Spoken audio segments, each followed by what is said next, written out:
What's up, YouTube? It's Josh Pillault, the haircut felon, back with my third try at filming this video. Originally this video was probably going to be like 20 minutes long, but I sat there and we talked for a long time. I read a ton of this stuff, and then the footage wasn't saved properly, so we're going to do the abridged version. But what we have for you this week, guys, for your Monday upload, is I'm going to read my mental evaluation from the long 90-day mental evaluation that I did at Federal Correctional Institute of Butner, North Carolina. This is an intensive 90-day mental evaluation where several days a week I had to go take a battery of tests, IQ tests and truth assessment tests and a psychopath test, and that's the real part that I'm looking for here. It was a wide range of things, including a dangerousness assessment to determine whether or not I was considered to be a risk to the public or to myself. It's all here, and I have it. And eventually I'm probably going to censor this and put it for free on Patreon so anybody can go read it. It's going to take a lot of redacting. There's a lot of names in here and stuff because a lot of information was used from a wide array of sources. It's probably just not going to be as good as it was the first time, but I'm going to do my best here, guys. We're going to jump right into it. It's 22 pages. We're starting off on 16. We're going to get right down to this part is called the evaluation findings, beginning with the behavioral observations. And the reason that I'm folding it is because there are names that I don't think need to be leaked to the public above. So let's get started. It is worth noting that one of my main inspirations for this was the fact that I've got like a 97% approval and acceptance rating amongst my peers and viewers. But every now and then I get into it with somebody on the internet, and I don't mean in Overwatch because I do talk a lot of mean trash in Overwatch when I'm playing that. But don't worry, I don't threaten anybody. I know the law now. But every now and then some, Dorito neck-bearded Mountain Dew sipping, I only drink Mountain Dew basically, but some little internet keyboard warrior decides that he has figured it all out and that I'm a psychopath, and I now have an opinion of a psychiatrist that has been in the field for over 30 years, that is employed by the government for recognition of her achievements in the field, and I think she has something to say about that, not some guy who watched a few true crime documentaries and decided that he knows a psychopath when he sees one. So let's see what the experts have to say about it, and the rest of the internet can sit down. Let's get right into it with evaluation findings, beginning with behavioral observations. I speak very fast, but I'm trying to read this slowly. Behavioral observations. Throughout the study period, Mr. Pillault was compliant with the rules of the institution. He was polite and respectful in his interactions with staff at Butner. The defendant participated in all of the evaluation procedures asked of him. He agreed to all requests for interviews with this examiner as well as all testing.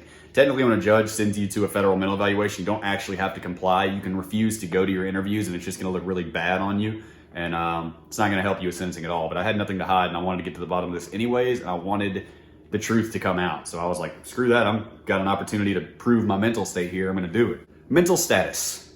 Mr. Pillault is a 21-year-old Caucasian male. During the evaluation contacts, he was dressed in appropriate institutional attire. Mr. Pillault maintained appropriate personal hygiene throughout the study period. His gait and motor functioning were unimpaired. He was noted to shake his leg during most interviews, and I still do that constantly. Even whenever I play Overwatch with guys, my foot will be next to the microphone stand. When I had the old microphone stand, and the mic would just be shaking like crazy. Mr. Pillault sat in a relaxed and erect posture during the interviews, and he displayed good eye contact with the examiner. He was oriented in all spheres, and his attention, concentration, and memory capabilities appeared to be good. All of this is probably more than could be said about the type of people that call me a psychopath. They're probably not very good at eye contact. Throughout the examination, the defendant typically presented with a positive effect, which was consistent with his reported mood of really hopeful. He suggested that he liked it here at FCI Butner and stated I have a whole new lease on life. Jail and prison will do that to you. You get a whole new lease on life, and I did like it at Butner way better than county jail. I mean, I could go check out a guitar there, go walk around outside and get some sunlight. It was a vast improvement over county jail. He indicated that he has difficulty sleeping at night, just as he did in the community, but he averages 8 to 12 hours per day here, whereas he averaged 4 to 5 hours per day in the community. I have not been able to sleep my entire life. I can get by with 3-4 hours of sleep, no problem. Basically, she goes to say that I did not have any delusional content. I did not appear to be attending to any internal stimuli. She was basically saying I'm not schizophrenic. I don't have any schizoaffective disorders. She then goes a little bit into 2 diagnoses that I had in other evaluations. The first mental evaluation that I had for the feds was by a guy that came down from Jackson. It was a 1-day evaluation, a battery of tests with, fill in the blanks and questions and interviews and stuff like that. And he gave me a provisional diagnosis of bipolar disorder. He said he thought that he saw the symptoms there, but notably, he said he did not consider me to be a danger to myself or to others. So she addresses this bipolar diagnosis. Regarding his prior diagnosis of bipolar disorder, Mr. Pillault was asked about several associated symptoms. Although he endorsed mood swings, he remarked that these had decreased since he stopped using drugs and alcohol. He acknowledged having a ridiculous urge to create without completing many of his projects. He also indicated that he vacillated between periods of isolation and gregariousness. He noted he has never required a large amount of sleep and said his sleep decreases with a low mood, which he attributed to alcohol consumption. So basically, she was saying that there was some stuff there, but it really actually appeared to be my drug and alcohol problem. Similarly, when I was a teenager, somebody said they thought that I had borderline personality disorder. This is in the records that she received. Regarding his prior diagnosis of borderline personality disorder, Mr. Pillault endorsed several associated symptoms. He acknowledged frantic efforts to avoid abandonment, identity disturbance, impulsivity, recurrent suicidal behaviors, gestures, or threats, or self-mutilation. We'll delve into that more one day, guys, but I can tell you this much. I did struggle with that for a long time from when I was a young teenager. And the way that I'll sum it up right now is that life gets better. It always, always gets better, guys. And if we didn't have the bad times and low times, we couldn't appreciate the good times. It's just part of the yin yang of it. You can't appreciate happiness and joy unless you have some sadness, guys. Sometimes life's gonna suck ass and it's gonna be tough to get through it. But take it from me, of all people, who did 6 years in federal prison for a crime I was never gonna commit, thinking the whole world forgot about me. Take it from me, life gets better 100% of the time. You just have to wait. It might even get worse again before it gets better, but it will get better, I promise. He noted that some of these symptoms are historical. Additionally, his mother acknowledged she had a pattern of unstable, intense relationships. Ooh, woo. Records also reflect several of these reported symptoms. Now, she did not really expound upon that yet, and I'm not sure if I'm going to skip over it later on, but basically in the end, she said that she did not believe that I suffered from either one of these disorders, and that it was just the drugs and alcohol that made it appear that way, but further observation during sobriety would confirm that she was correct. So far we're really good on the mental evaluation. No mental disorders. I did not have a psychiatric consultation. I did not have any mental breakdowns, was not prescribed any medication.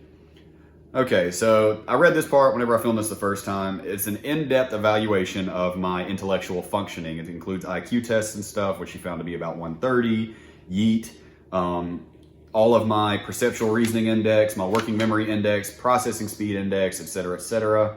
All of his composite scores fell into the superior range of functioning with the exception of the PSI, which was the high average range.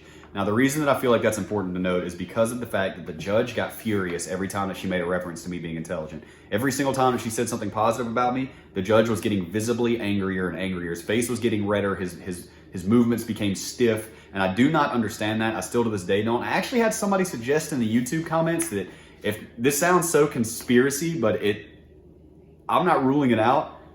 It's possible that this guy knew that he had to send me away for a long period of time, and he was pissed about that, as well as struggling with what he had to do. Now, I'm not sure if that's true or not, because he seemed to really have a grudge against me, especially when I went back before him again for smoking pot, and he gave me a whole extra year in prison, as opposed to my friend that had got caught with meth, ran from his PO, stopped answering the phone, and had needles on him when he got caught. That guy got 6 months from the same judge. I smoked weed and got a year. It seems like it was a personal beef here.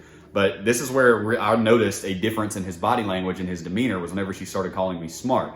I personally think that smart is a really relative term. I don't like it. I've never liked it when people called me that.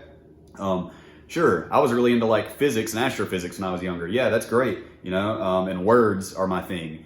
Somebody else can build a car from scratch. Am I smarter than him? Is he smarter than me? No, we have our own areas. Smart and intelligent. I feel like intelligence is more of your capacity to be able to learn. So I don't like it when people call me smart or call somebody else really smart or whatever. Everybody's got their areas, you know what I mean? I can't build a car. I can barely damn drive a car. And I vaguely know how a combustion engine works. But I mean, what the hell is smart, It's more like your capacity to learn, I guess. So I always kind of rejected this whenever they would say that. I did learn though, and I have government proof right here that on reading, spelling, and word comprehension, I was greater than the 99th percentile. That was interesting to learn. And I was in the 90th upward percentile of all the other areas as well. 91st percentile for sentence comprehension, 92nd percentile for math computation, etc., etc. But for spelling, I was greater than 99th percentile. This infuriated the judge. I do not know why. She then goes on to explain about the adult personality inventory and the validity scales. The validity scales on this measure indicated that he attended appropriately, did not attempt to present an inaccurate picture of himself. My clinical profile was suggestive of drug and alcohol dependence. Individuals with similar profiles to mine often have imminent plans for suicide with feelings of uselessness and hopelessness. They may have a history of difficulty with authority figures, little self-efficacy, feel stress in their current situation, and act impulsively. These individuals may display angry outbursts, including damage to property and threats to assault others. You don't fucking say. So now we get to a little bit more of the meat part, the case conceptualization. Now this is basically where she just kind of went into different factors of my life. And I'm gonna skip a little bit because it just kind of tells some of my background about using drugs and alcohol since age 14 and how that makes it much more difficult to give an accurate assessment on somebody when they've been strung out their entire life, basically. Since their brain started developing into an adult, drugs and alcohol will let you see the world through a different lens than what you should be seeing it through and act out. And she acknowledged that here. But the part that I'm going to skip ahead to is where she basically said she did not see why the FBI was saying these things about me that they were saying to her. The defendant's presentation while at FCI Butner was in stark contrast to the individual described in collateral records. That means you guys gave me all this stuff and told me all this stuff about him, and that's not what I'm seeing. The angry, isolative, dramatic, and manipulative personality that was evident in mental health records, statements to the FBI, and the materials seized from the defendant's cell at the detention center was never observed during the evaluation period. Now, if you're wondering what materials were seized from my cell, you can see my video, A Predator Snitched on Me, or you can type in Pop a Pill, Party City on YouTube. Party City is a song I did as my rap ego, Pop a Pill. It was just raps and stuff that they took away from me. And also, some of those pages are available on the Patreon. I think they're behind the low paywall, like $5 a month, and you can see them. And we're uploading more regularly because it was a lot of pages. But that's what she's talking about there. In contrast, Mr. Pillault presented as intelligent, self-deprecating, and calm during interviews. Monitored telephone and email contacts reflected empathy, curiosity, a sense of humor, and gratitude. It is unclear if this notable change was the result of sobriety, maturation, recognition of the consequences of his behavior, or a combination of these and possibly other factors. Given this dichotomy in presentations, both diagnosis and risk assessment are more tentative than might otherwise be the case. So she's basically saying, y'all are throwing me off. I see this in this guy, and the FBI is telling me he's this, so I don't really know exactly. I'm going to do my best, but you're going to have to take this with a grain of salt to a certain extent. She then spends 2 paragraphs or so on explaining exactly how drug abuse in teenage years can really mess up your psyche and how it's hard to get diagnoses on teenagers and young people that are actively on drugs and alcohol because it makes you act so whack, combined with the fact that your brain is still developing and that it's very difficult for them to nail down solid diagnoses for teenagers that are on drugs and alcohol because they act so belligerent that they might not do that if they sobered up or if they were to mature a little bit, or particularly both is what happened in my case. And she also says that regarding the presence of borderline personality disorder, she basically said she doesn't think that I suffer from it, but that's because I was sober, and that they should further assess for the presence of borderline personality disorder symptoms in the absence of substance use to confirm this diagnosis. So she's saying it doesn't seem like he has it to me now that he's sober. More long-term studies on his sobriety could be done to make sure that he doesn't have it, but it doesn't appear that he suffers from it. A diagnosis of bipolar disorder was considered, but ultimately rejected for Mr. Pillault. He endorsed several of the symptoms, but he denied that most of these symptoms have been apparent since his reported sobriety. After I got sober, I was sleeping a lot better. I wasn't having the same mood swings. My energy wasn't going up and down and up and down and up and down. There was a massive difference to my life whenever I got sober. The depression started to seep away.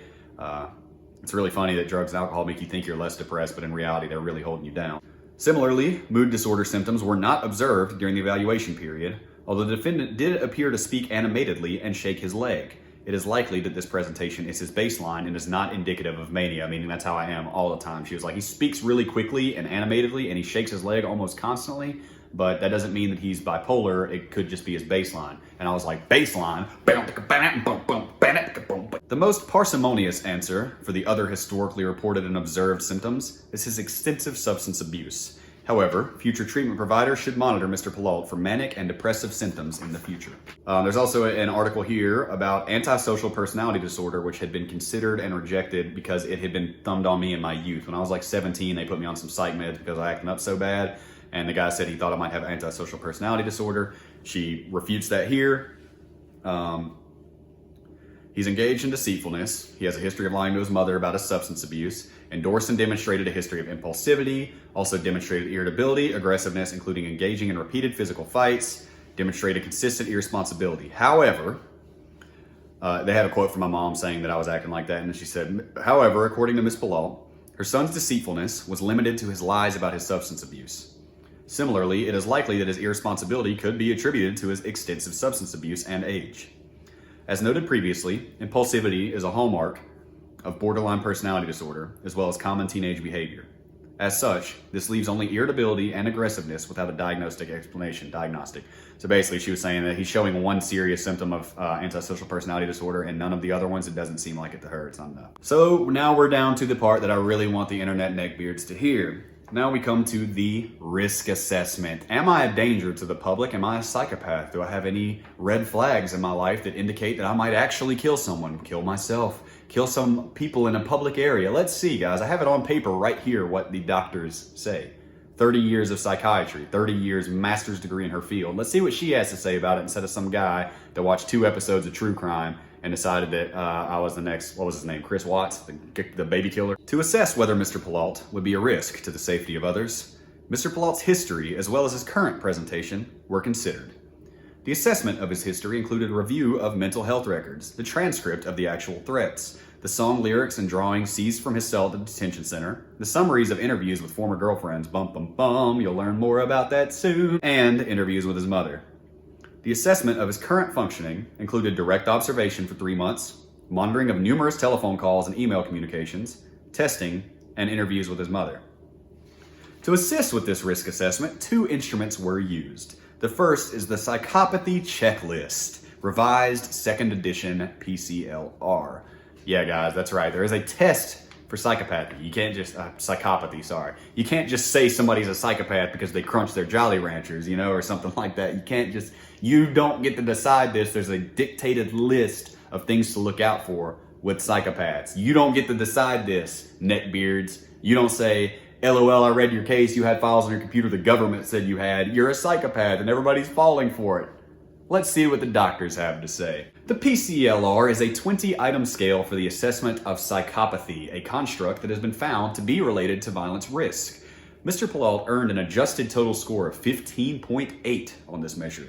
Scores of 30 or above are generally considered to be consistent with psychopathy, whereas scores of 20 to 29 may be considered reflective of moderate psychopathy. For a reminder, she just said I was 15.8.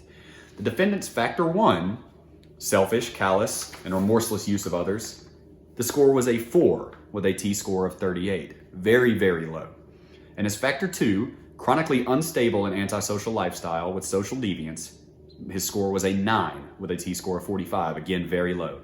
These scores suggest psychopathy is not a concern in Mr. Pillault's case. Sit down, trolls. Okay, the second instrument used was the HCR-20, an assessment method for use in violence risk assessments, but it's not a standardized scale and does not yield norm reference scores that coincide with specific levels of risk. So what you're saying is this test is just kind of, it's more general and you know more about saying that there's a pattern here that seems to be consistent with other people that have done violence or not. It includes 10 historical items, 5 clinical items, and 5 risk management items. Out of the 10 historical factors identified, there was definite evidence that Mr. Pillault had only 2. These factors are young age at first violent incident and substance abuse problems. That's probably because I started getting in fights when I was like 12. Additionally, there was evidence that 6 historical risk factors were possibly present or present but only to a limited extent. These are previous violence, meaning I had gotten in fights, relationship instability, hell yeah, employment problems, hell yeah, early maladjustment, yeah, personality disorder, no, she already said no to that, and prior supervision failure. Now, I'm not sure exactly what that entails, but I'm guessing it means I was bucking on authority, which I had a bad tendency to do when I was younger. On the clinical items, which focus more on current factors, lack of insight, etc., being possibly present or present to only a limited extent. Exposure to destabilizers, non-compliance with remediation attempts, and stress were identified as possibly present or present to a limited extent. It should be noted, however, that many of the elevations on this measure are likely due to his historical abuse of substances, and his age was considered when assessing these factors. So she said I was probably just being a Kyle is what I was doing. I was being a teenage alcoholic Kyle. I was chugging vodkas with my monster and punching holes in the drywall. Now I feel like this is an important paragraph, but I'm going to try to kind of skim it as well so it doesn't go on and on. But this is her writing about that there is actually a threat assessment perspective for school shooters. In addition to these 2 instruments, other aspects of Mr. Pillault's life were considered. This consideration was focused on behaviors and traits that have been found to be associated with school violence. These were identified in The School Shooter, a Threat Assessment Perspective by Mary Ellen O'Toole, PhD. The areas to be considered include personality of the defendant, family dynamics, school dynamics, and social dynamics. Some of the behaviors, traits, and dynamics noted in Mr. Pillault's case at the time of the offense include leakage, revealing clues that may signal impending violence, poor coping skills, signs of depression, exaggerated need for attention, masking low self-esteem, anger management problems, inappropriate humor, boy did I have a lot of that, and unusual interest in sensational violence. I mean, true crime is more popular than ever now, but okay. Turbulent parent-child relationship, few limits in the household, and use of drugs and alcohol. I think pretty much all of that was relevant. I'm not sure unusual interest in sensational violence. I don't think it's that unusual. I mean, how many of you guys watch true crime documentaries on Netflix? It's literally the exact same thing that I was looking at. In contrast, there are also numerous aspects that were not noted in Mr. Pillault's case, such as low frustration tolerance, lack of resiliency, injustice collector. I have no clue what that means, but she said it's not me. Dehumanization of others, lack of empathy, attitude of superiority, intolerance, lack of trust, and rigid and opinionated, to note a few. It should also be noted the undersigned evaluator did not have sufficient information about the school to make a formal assessment about that part of the dynamics, okay? So let's see here. Now we get to the final diagnosis, and they only listened to the first part of this, okay? The judge quoted this without the second part. There's a big fat but at the end, but he completely ignored that and heard what he wanted to hear. Overall, based on the information available to the undersigned evaluator and the other factors found to be associated with school violence, it is opined by the undersigned evaluator that Mr. Pillault is at moderate to high risk for future violence if he is actively abusing substances. Oh, doesn't sound too good, does it? Should he maintain his recent sobriety, he's considered to be at much lower risk for future violence. Here's the kicker though. Before you guys all shit in your pants and say, oh, I knew it. Notably, the future violence referenced here is not specific to school violence and instead could include physical fights and other forms of violence. So basically she's saying if he drinks, he might get in a fight one day. I mean, I think that pretty much applies to every male on planet Earth and probably half the women too. If they continue to drink, they might eventually get in a fight, is her ultimate diagnosis here. She's very, very kind to me on the stand, this doctor. They actually subpoenaed her to try and trick her into saying something bad because this is a glowing review of me. From a psychiatric standpoint and from a prosecutor standpoint that's on my case, this is a nightmare. This is an absolute nightmare. This whole thing says he's not crazy. He doesn't seem to fit the bill. There's no red flags here. I mean, this is a doctor that's highly respected in her field. She got her master's degree in it in the early 90s, and I mean, she's been practicing it either as an intern or as a profession for over 30 years that she's been studying this. And I mean, Mr. Pillault may benefit from drug treatment programming, which is available in most communities and most BOP facilities. She basically, on the stand, she said that she didn't think I needed to go to prison to get the help that I needed. She said that outpatient or inpatient rehabilitation would probably be the best move. They weren't trying to hear all that. She pretty much sums it up very clinically. His ability to abstain will depend on his ability to internalize rehabilitative skills, and until he's able to do this, he remains at risk to abuse substances. So the big points to get here are that I have no mental disorders, at least not emotional ones, that's for sure. I'm just kidding. Not a psychopath. I don't have antisocial personality disorder. I'm not bipolar. I'm not crazy. I'm not schizophrenic. I'm not delusional. I'm not a sociopath. There's nothing. She even went so far as to say that I don't match most of the signs of a school shooter, that there's a clinical way to evaluate likelihood here, even though it's not a norm reference scale, and that I don't fit it, that I just don't match with it. I mean, this is the bigger of the 3 mental evaluations that I had. One of them was very minor, one of them was middling, and this was the big boy right here, and this is the first one that I found. Now, like I said, I'm probably going to redact a lot of this and put it on the Patreon for free. Don't quote me on that because that might take a week or two or something like that. We've been putting the Patreon videos up every Sunday, and we're going to upload more of my journals that were confiscated by the FBI and used as evidence. They even have the numbers in the corner from the FBI evidence number where they photocopied it. So be sure to support on Patreon if you guys want to check that out a little bit more in depth. And we got a big thank you to all the Patreon supporters. We've got some people that came in with some merch orders. We got a few pictures now. We just got ours. I'm going to be streaming with it tomorrow, twitch.tv/jpillault. So come check out the merch. I think my wife's going to be hanging out with me during the stream tomorrow. So you guys know you want to see her and simp a little bit, right? We're looking at a good week here, guys. Thank you all to the Patreon supporters. Thank you to everybody who's bought merch. You guys can check it out. I'm pretty sure there's pictures of the shirts and stickers and stuff right below the video right now. But we love you guys, man. We love you a lot. I hope you found this interesting. Eventually, I'll probably release most of it. I just got a lot of names and stuff that I gotta blur out. But the fact of the matter is, I'm not a psychopath, and I've got proof. So to that 1% of the neckbeards out there that want to talk trash to me, sit down. Sit down, boy. It's easy. You're already sitting down. I love you guys, man. Y'all have a beautiful week. We'll be back Monday with another upload, and I'll be on Twitch all week. Thank you guys very much. Stay happy, stay free, most importantly, stay safe.